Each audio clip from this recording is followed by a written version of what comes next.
The fluorescent lights buzzed softly in the community center's hallway. 17-year-old Lily sat on a plastic chair outside the practice room, watching other contestants warm up through the small window in the door. Her fingers drummed nervously. Against the violin case resting on her lap, not the sleek black cases the others carried, but an old brown one that had belonged to her grandmother. The corners were worn soft from years of use, and someone had stuck faded flower stickers on it decades ago. She'd taken 2 buses to get here this morning, leaving her house before sunrise. The Riverside music competition only happened once a year, and students came from all over the state to participate. Some arrived in cars that cost more than her family's annual rent. Others stepped out of taxis with their parents and private music teachers trailing behind them. Carrying water bottles and sheet music and words of encouragement, Lily had arrived alone. She smoothed down the navy blue dress she'd borrowed from her older cousin. It fit well enough, though it was a bit loose around the waist. Her shoes were her regular black flats, polished until they shined as best they could. She'd practiced her performance dozens of times in front of the bathroom mirror at home, trying to look confident and composed. But now, surrounded by all these other talented musicians, that confidence was starting to crack. Through the practice room window, she watched a girl about her age run through complex scales with effortless precision.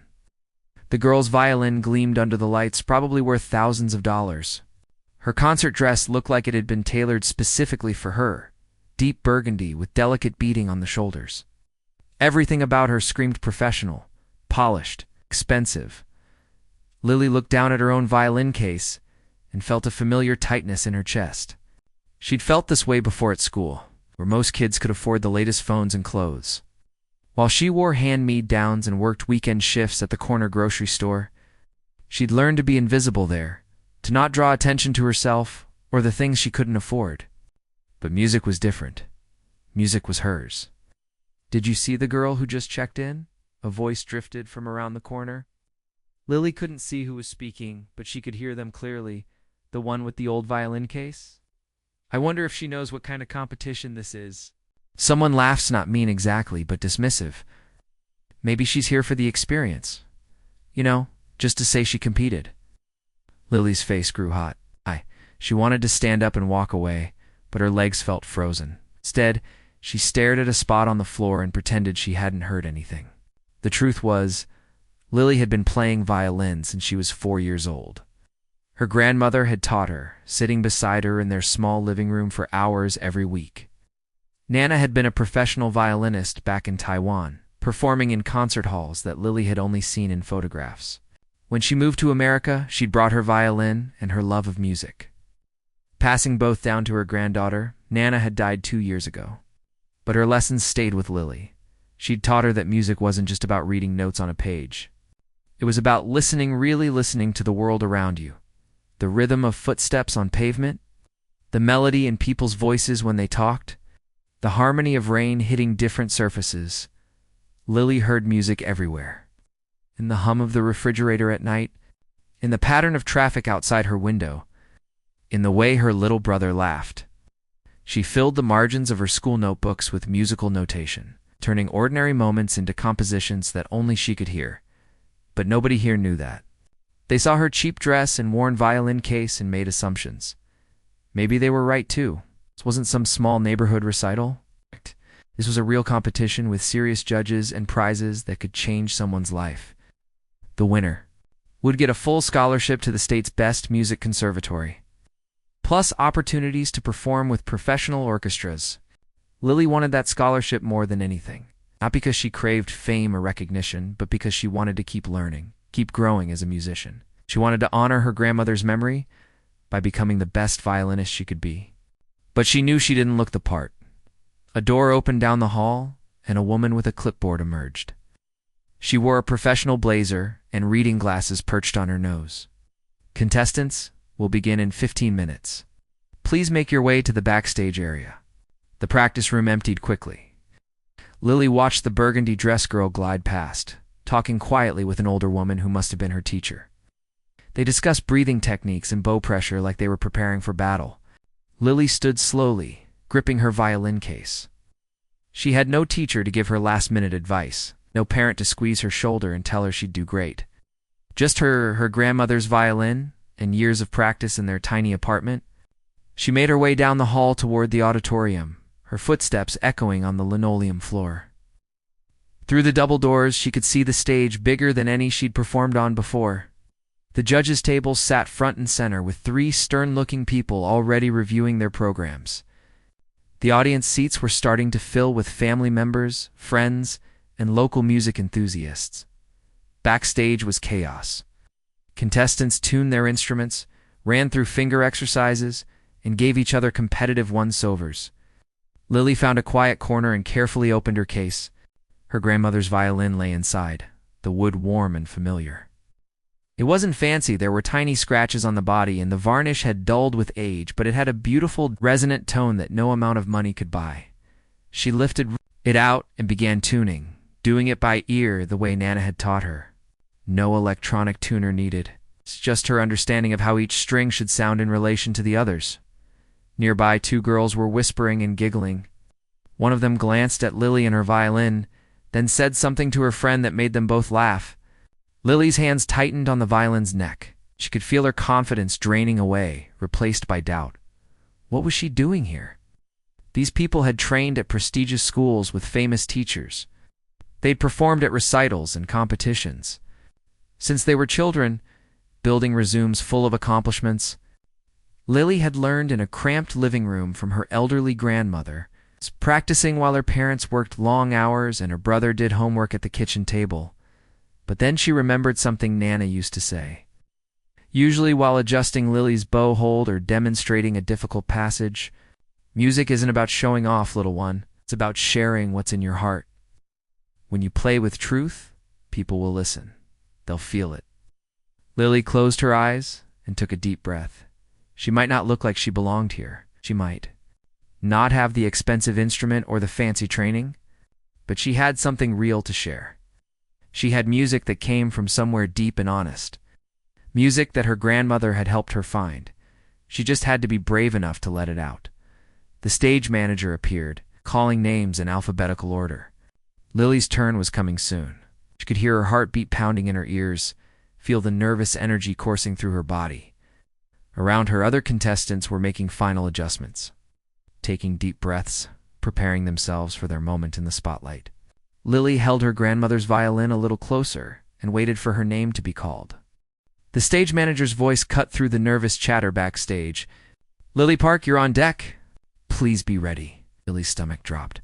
She watched the current performer through the gap in the curtain. Tall boy playing a complicated piece by Bach. His fingers flew across the strings with mechanical precision, hitting every note perfectly. The judges nodded along, making marks on their score sheets. When he finished, there was polite applause, and he walked off stage looking satisfied. Lily parked to the stage, please. Her legs felt wobbly as she walked toward the bright lights. The auditorium seemed enormous from backstage, but stepping out onto the actual stage made it feel like a completely different world. The lights were hot and blinding. Beyond them, she could make out rows of seats and shadowy figures watching her. The judges sat at a long table in the front row. The one in the middle, an older man with silver hair and wire-rimmed glasses, shuffled through his papers until he found her registration form. He looked up at her, then down at the form, then back at her again. His expression was neutral, but Lily caught something in his eyes. Surprise, maybe? Or confusion? "Miss Park," he said into his microphone. His voice echoed through the hall, making her jump slightly. "Welcome. I see here that you've selected the variations on Twinkle, Twinkle, Little Star for your performance today." There was a pause. Then, from somewhere in the audience, someone giggled. It was quickly stifled, but the damage was done. A ripple of quiet laughter spread through the seats. Even one of the other judges pressed her lips together like she was trying not to smile. Lily felt her face burn. She knew exactly what they were thinking. Twinkle, Twinkle, Little Star was the first song most children learned. It was simple, basic, the kind of thing you played in your very first recital when you were 6 years old. Here, at a prestigious state-level competition, it seemed almost like a joke. Backstage, she could imagine the burgundy dress girl and her friends exchanging glances. The whispers would start any second now. What was this girl thinking? Did she not understand the level of competition she'd entered? But Lily had chosen this piece deliberately, after weeks of consideration. Her grandmother had once told her a story about a famous pianist who could make audiences weep, playing nothing but scales. "It's not about the complexity of the notes," Nana had said. "It's about what you do with them." A simple melody, played with true understanding, can touch hearts in ways that fancy showpieces never will. The head judge cleared his throat. "You may begin when ready." Lily lifted her grandmother's violin to her shoulder. The wood felt warm against her chin, familiar and comforting. She could smell the faint scent of rosin and old varnish smells that reminded her of countless hours. Practicing in her living room, with Nana sitting beside her, humming along, she closed her eyes for a moment and let the world fall away.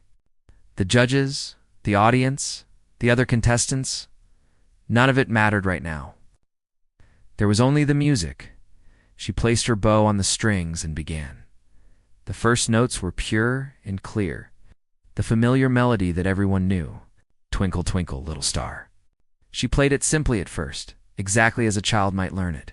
Some people in the audience shifted in their seats. This was exactly what they had expected, a nervous teenager playing it safe with an elementary piece. But Lily wasn't finished. Not even close. As she moved into the first variation, her left hand began dancing across the fingerboard. The simple melody was still there, but now it was decorated with grace notes and trills that added sparkle and complexity. Her bow work became more intricate, creating layers of sound that shouldn't have been possible from a single instrument. In the judges' row, the silver-haired man stopped writing and looked up. Lily moved into the second variation, and the mood shifted. The childlike sweetness gave way to something darker, more questioning. She used minor keys and dissonant harmonies, transforming the familiar tune into something that spoke of doubt and struggle. This wasn't just showing off technique. This was storytelling. She could feel it happening. That magical moment when playing stopped being about individual notes and became about something bigger. Her body swayed with the music, her bow arm moving in fluid arcs. Years of practice had built the muscle memory into her very bones. She didn't have to think about where her fingers should go or how much pressure to apply. It all flowed naturally, like breathing. The third variation exploded with energy.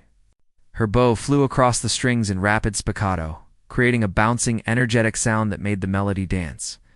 She threw in double stops, playing two strings at once, adding harmony to her own melody. The technical difficulty was considerable, but she made it look effortless. The audience had gone completely silent. Not the polite waiting silence from before, but something deeper. People had stopped fidgeting. Programs were no longer rustling. Everyone was listening backstage. Contestants who'd been practicing or chatting with their teachers had stopped what they were doing. They stood in the wings, watching through the gap in the curtain, with expressions ranging from surprise to disbelief. The burgundy-dressed girl stood frozen, her mouth slightly open. Lily opened her eyes but didn't really see the audience. She was somewhere else now, in that space where music lived. The fourth variation was slower, almost meditative. She used long, singing bow strokes and added vibrato that made the notes shimmer and breathe. This section was about finding peace after struggle, about the wisdom that comes from hardship. The head judge had put his pen down entirely. He was leaning forward in his chair, his critical professional mask slipping to reveal genuine fascination. The judge beside him was nodding slowly, as if recognizing something profound. For the fifth and final variation, Lily brought all the elements together. The simple melody returned, but enriched by everything that had come before. She played with a maturity and emotional depth that seemed impossible from someone her age. Every phrase had meaning. Every dynamic change told part of the story. She incorporated pizzicato, plucking the strings with her fingers, creating a delicate, harp-like effect that punctuated the melody like stars twinkling in the night sky. Then back to the bow for long, soaring phrases that filled every corner of the auditorium. The technical demands were immense. This wasn't just one difficult piece. It was 5 different styles, 5 different moods, 5 different challenges, all woven together through a single simple melody. and Lily was navigating all of it with the kind of musical intelligence that usually took decades to develop. But more than the technique, more than the perfect intonation or the flawless rhythm, there was something else. There was heart. There was honesty. There was a teenage girl pouring everything she had. Everything she'd learned from her grandmother. Everything she felt about music and life and loss. Into these variations on a children's song, the melody climbed higher, building toward the final phrase. Lily's whole body was engaged now, swaying and breathing with the music.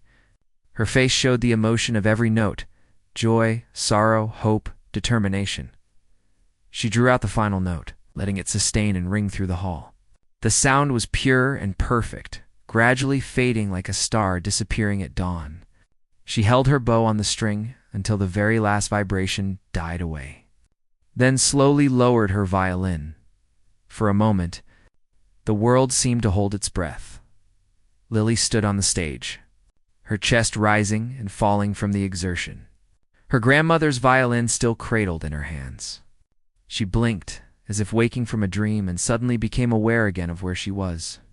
The lights, the audience, the judges staring at her. She had no idea what was about to happen next.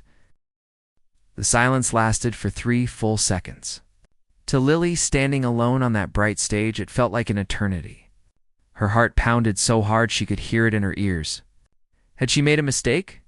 Had she been too ambitious? Maybe the judges thought she was showing off, trying too hard to make something simple into something it was. Then someone started clapping. It was the silver-haired judge, the head of the panel. He wasn't giving the polite, measured applause she'd heard for other performers. He was clapping with force, with enthusiasm, his hands coming together in sharp, emphatic strikes. He was standing up, and then everyone else stood too. The entire auditorium rose as one. The applause crashed over Lily like a wave, echoing off the walls and ceiling. People weren't just clapping, they were cheering. A woman in the 3rd row had tears streaming down her face. A man near the back was shaking his head in disbelief, a huge grin on his face. The other 2 judges were on their feet as well, applauding with genuine admiration. One of them, a younger woman with dark hair pulled back in a bun, was nodding enthusiastically and saying something to her colleague that Lily couldn't hear over the noise. Lily stood frozen, her violin hanging at her side, completely overwhelmed. This wasn't what she'd expected. She'd hoped to do well, maybe to impress the judges enough to get a decent score. But this was something else entirely.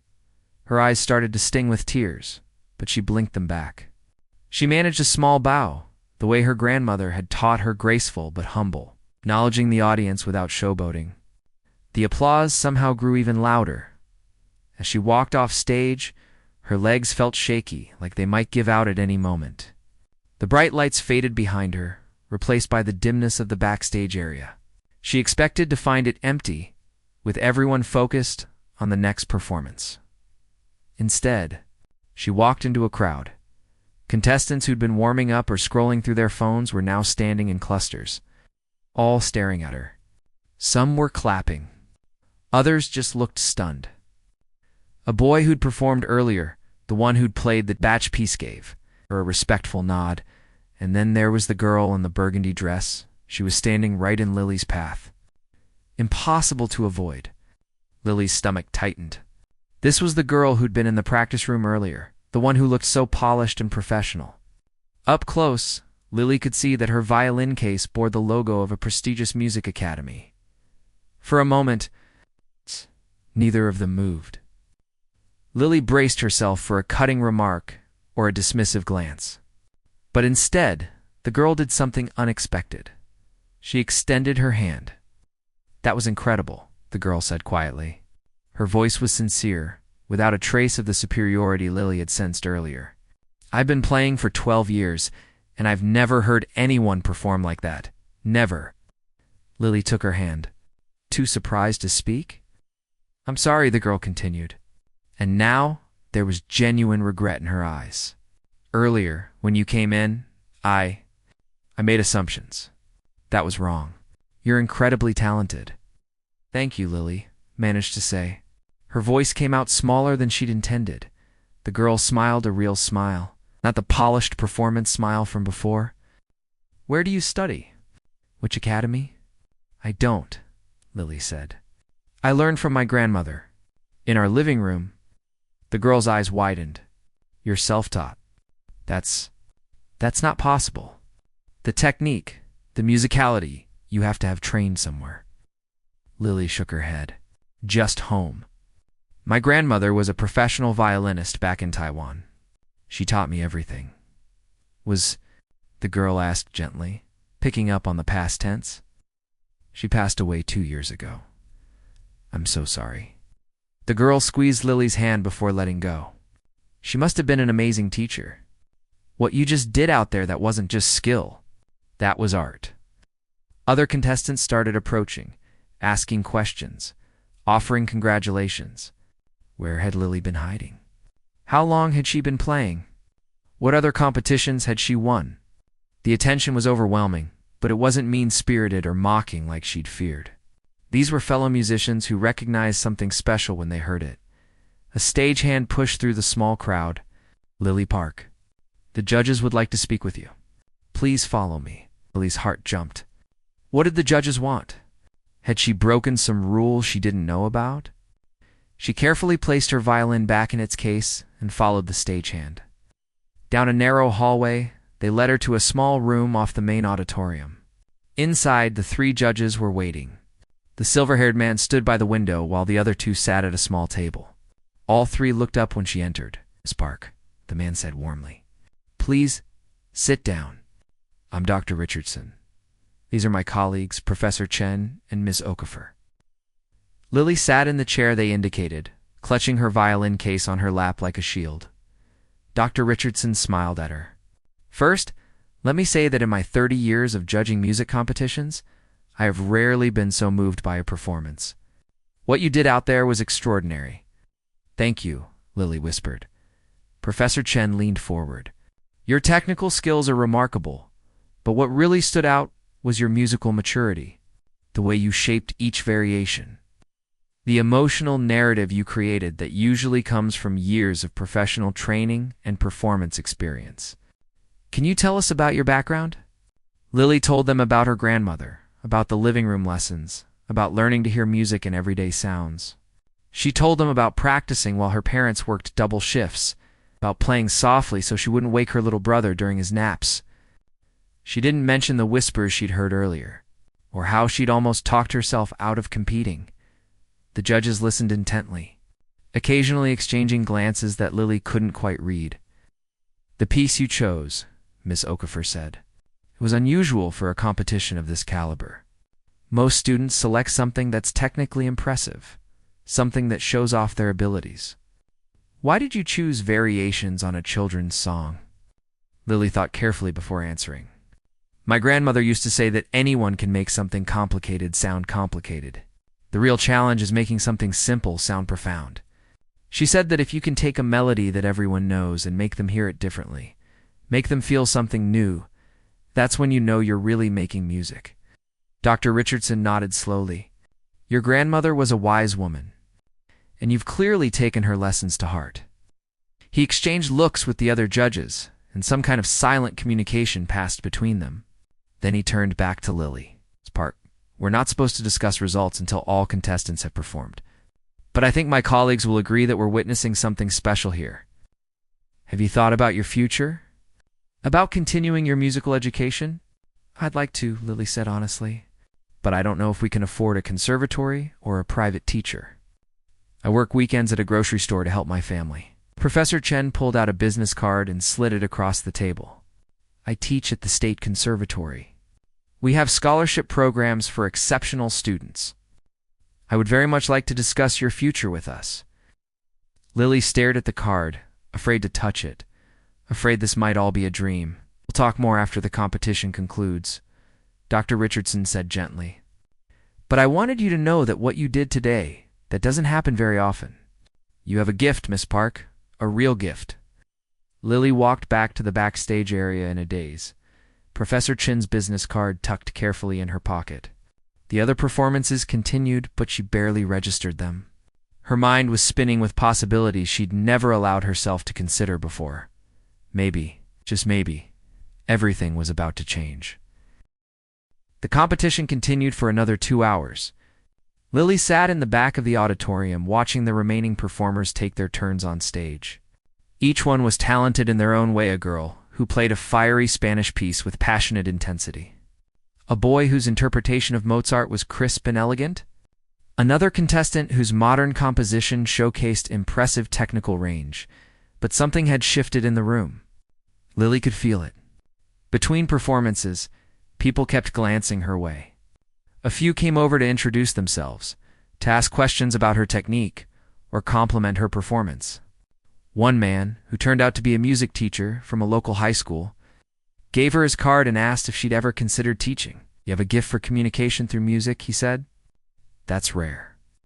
Most young players are so focused on getting the notes right that they forget music is supposed to speak to people." The girl in the burgundy dress, her name was Rachel. Lily learned to sat down beside her during one of the breaks. They talked quietly while a stagehand reset the microphones. Rachel attended the Westfield Academy, a prestigious private music school where students practiced 4 hours a day and performed regularly with youth orchestras. "My parents have been pushing me toward music since I was 5, Rachel admitted. "Private lessons, master classes, competitions every few months. Sometimes I forget why I started playing in the first place." "Why did you start?" Lily asked. Rachel thought for a moment. "I heard someone play at a wedding when I was little. The way the music made me feel like I was flying, or like my heart was too big for my chest. I wanted to make people feel that way too." She smiled sadly. "But somewhere along the way, it became about winning, about being the best, about getting into the right schools. Today, watching you perform, I remembered that feeling. You were making music, not just playing notes." Lily didn't know what to say to that. She'd never thought about her playing as special. It was just what she did, what her grandmother had taught her to do. Finally, the last contestant finished. The judges huddled together at their table, reviewing their notes and having quiet, intense discussions. The audience buzzed with speculation. Family members reassured their young performers. Teachers analyzed what they'd heard. Dr. Richardson stood and approached the microphone. The room fell silent immediately. "Thank you all for your patience," he said. "We've witnessed some truly remarkable performances today. The level of talent in this room is exceptional, and I want every contestant to know that simply participating in a competition of this caliber is an achievement." He paused, looking down at the paper in his hands. "We've made our decision. However, before I announce the results, I want to address something. Music competitions can sometimes feel like they're only about technical perfection. Who hits the most notes? Who plays the fastest? Who makes the fewest mistakes? But music is more than that. Music is communication. It's emotion. It's the ability to take sounds and turn them into something that touches the human heart." Lily's palms were sweating. She pressed them against her borrowed dress. "Today we heard many excellent technical performances. But we also heard something that reminded us why we dedicate our lives to music in the first place. We heard someone transform a simple melody into a profound statement. We heard artistry that transcended technique." Dr. Richardson looked up from his paper, scanning the audience until his eyes found Lily. "The winner of this year's Riverside Music Competition, by unanimous decision of the judges, is Lily Park." The auditorium erupted. People were standing, applauding, some even whistling. Lily sat frozen in her seat, unable to process what she'd just heard. Rachel grabbed her arm and pulled her to her feet. "Go," Rachel said, laughing and crying at the same time. "Go up there." Lily's legs carried her forward on autopilot. She walked down the aisle toward the stage, the applause washing over her like waves. Her vision blurred with tears, but she kept walking. When she reached the stage, Dr. Richardson was there to shake her hand and present her with a certificate and a small trophy. But more importantly, he handed her an envelope. "This contains the details of your full scholarship to the State Conservatory," he said quietly, so only she could hear. "For years, all expenses paid. Room, board, tuition, everything. You've earned it. Lily couldn't speak. She could barely breathe. For years of training with the best teachers in the state, for years to grow and learn and become the musician her grandmother had always believed she could be. She thought about her parents working so hard to keep the family afloat. She thought about the grocery store shifts she'd been working, the corners they'd been cutting to save money. This scholarship wasn't just about music. It was a door opening to a future she'd barely let herself dream about. Professor Chen approached the microphone. I'd like to add something, if I may. Miss Park, your performance today demonstrated not just technical skill, but true musicianship. The conservatory would be honored to have you join us. I'll be reaching out to discuss your program of study personally. More applause. Lily managed to stammer out a thank you before retreating from the stage, clutching the envelope like it might disappear if she let go. The rest of the awards were announced: second place, third place, honorable mentions. Rachel placed second with her technically perfect performance. When she received her certificate, she caught Lily's eye and smiled a genuine smile without any trace of resentment. After the ceremony, Lily found a quiet corner to call her mother. Her hands shook as she dialed the number. Mom, I won. I won the whole thing. Her mother's shriek of joy was so loud that Lily had to hold the phone away from her ear. In the background, she could hear her father asking what happened, and her little brother shouting with excitement. There's more, Lily said, her voice cracking. I got a scholarship. Full ride to the state conservatory. Everything paid for. Her mother started crying. Through the tears, she kept saying, I'm so proud of you, over and over again. Lily could picture her in their small kitchen, probably leaning against the counter for support, her free hand pressed to her heart. I wish Nana could have seen it, Lily whispered. What? She did, honey, her mother said firmly. I know she did. She's been with you every step of the way. When Lily finally hung up, she found Dr. Richardson waiting nearby, respectfully giving her privacy. Your family must be very proud, he said. They are. I still can't believe this is real. Believe it. You've worked hard, and you have extraordinary talent. But I want to give you some advice if you'll accept it. Lily nodded. Never lose what you showed us today. The conservatory will teach you many things. It's advanced technique, music theory, performance practice. All of that is important. But what you have, that ability to connect with an audience, to make them feel something that's not something we can teach, that comes from here. He tapped his chest. Guard it carefully. Don't let anyone tell you that emotion is less important than perfection. As people filed out of the auditorium, several stopped to congratulate Lily. Parents whose children had competed told her how moved they'd been. A woman who taught at a community music program asked if she'd be willing to perform at their benefit concert. A local newspaper reporter wanted to interview her. Through it all, Lily kept touching the envelope in her pocket, making sure it was still there. Rachel found her before leaving.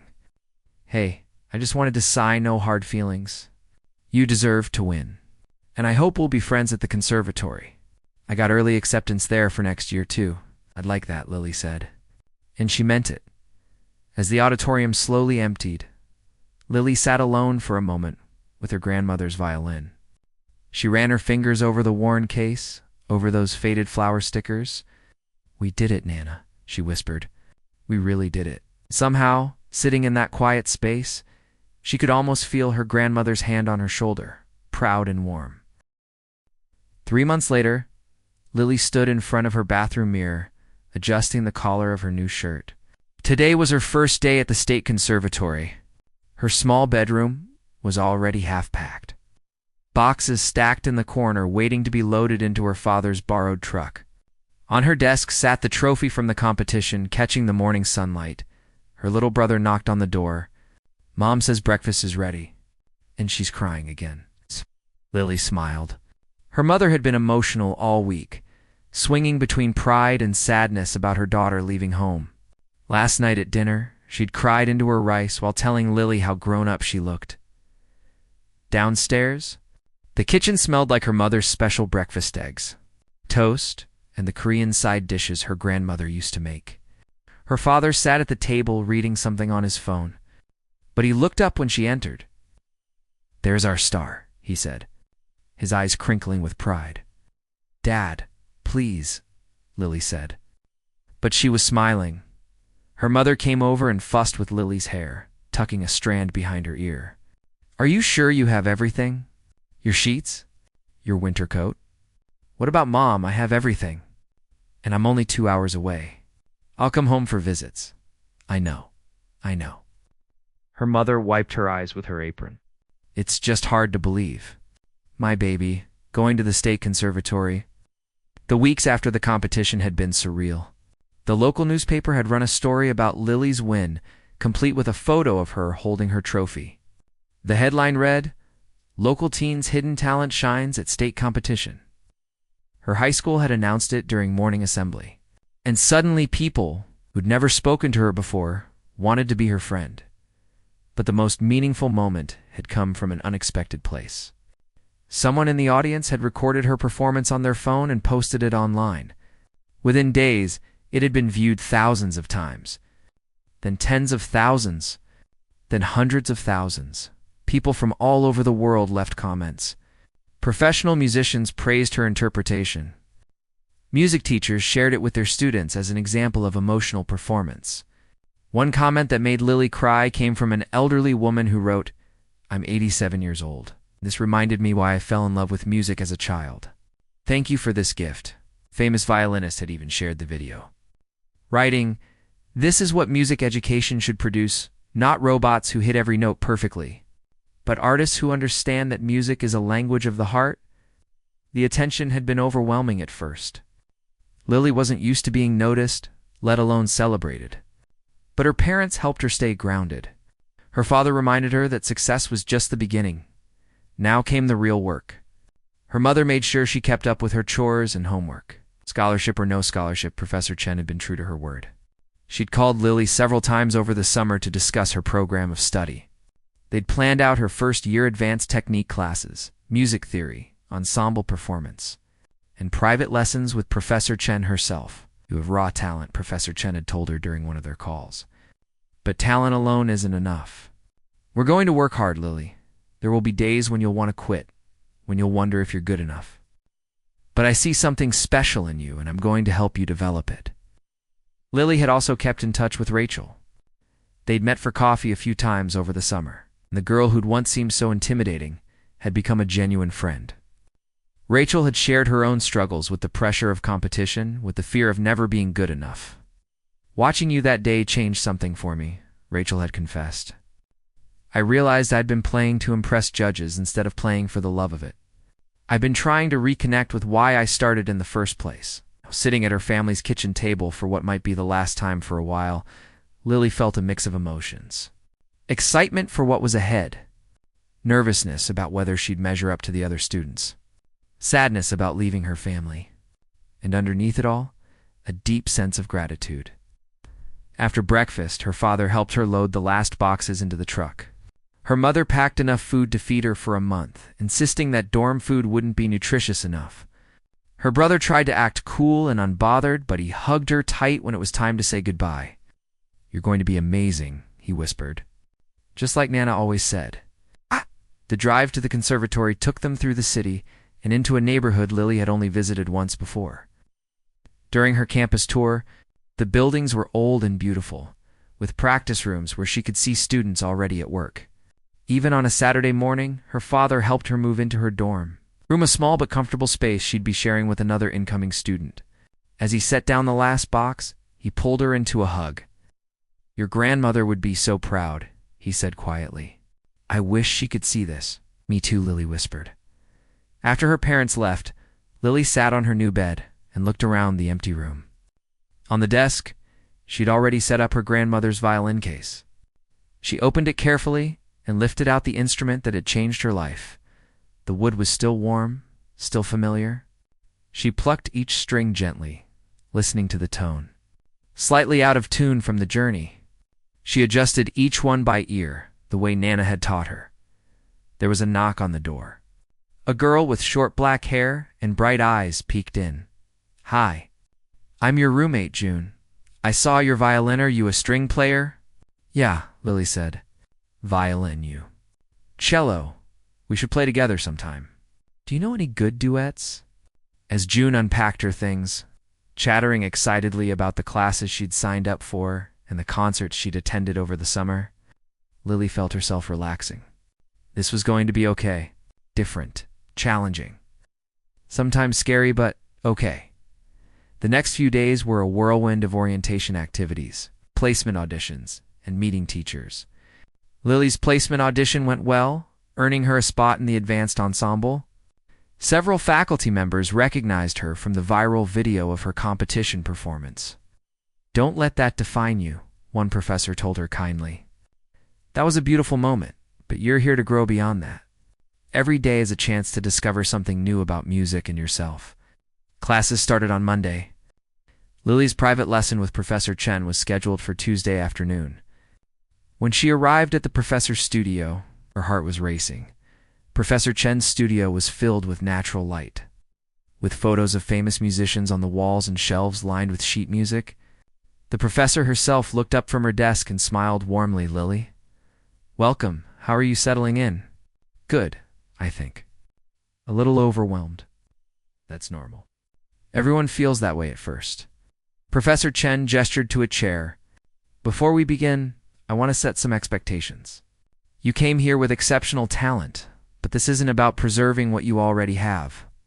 This is about pushing you, challenging you, helping you grow into the musician you're meant to become. Some days you'll feel like you're getting worse instead of better. That's part of the process." Over the next hour, they worked through scales and technical exercises. Professor Chen was demanding but encouraging, pushing Lily to refine her bow hold, to think about tone production in new ways. It was challenging, sometimes frustrating, but also exhilarating at the end of the lesson. Professor Chen had Lily play the piece she'd performed at the competition.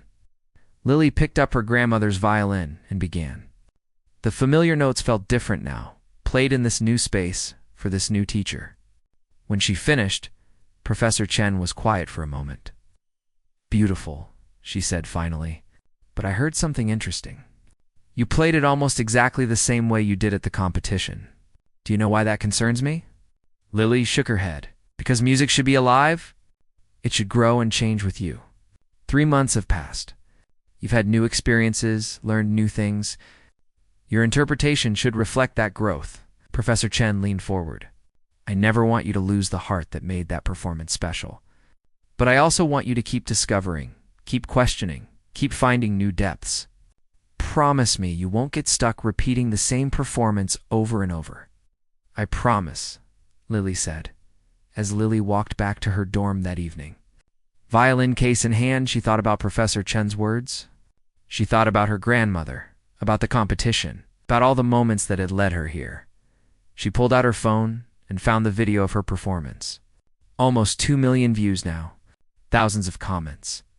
But Professor Chen was right, that was just one moment. One performance. There would be thousands more ahead.